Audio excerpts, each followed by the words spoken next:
Dünyanın simasında haksızlık acısını duyarak heyecanın bak tabu etti heyet. Güzel anlar karşılığı iblisin sancısını anladı. Tek ümidle Turan'a gitti heyet. Cesaretin hüdudu peşekarlık canında, olursa şansı bile hakkınla yadırsa, yaşanırsa halallık gayret gurur kanında, milli kahraman adın sevginle yaradırsan,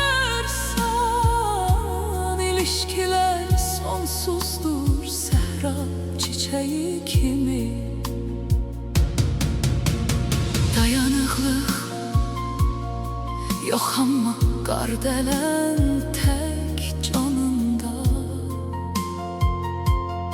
Məğrurluq içten gelir merdin kömeği kimi.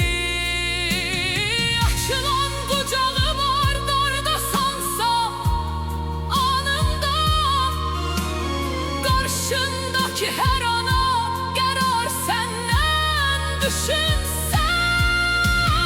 Keçtiğin her bir yolun çözümü seçiminde hükümet Alexander Igor kimi düşünsen, anlarsan adaletin düzümü hükmü.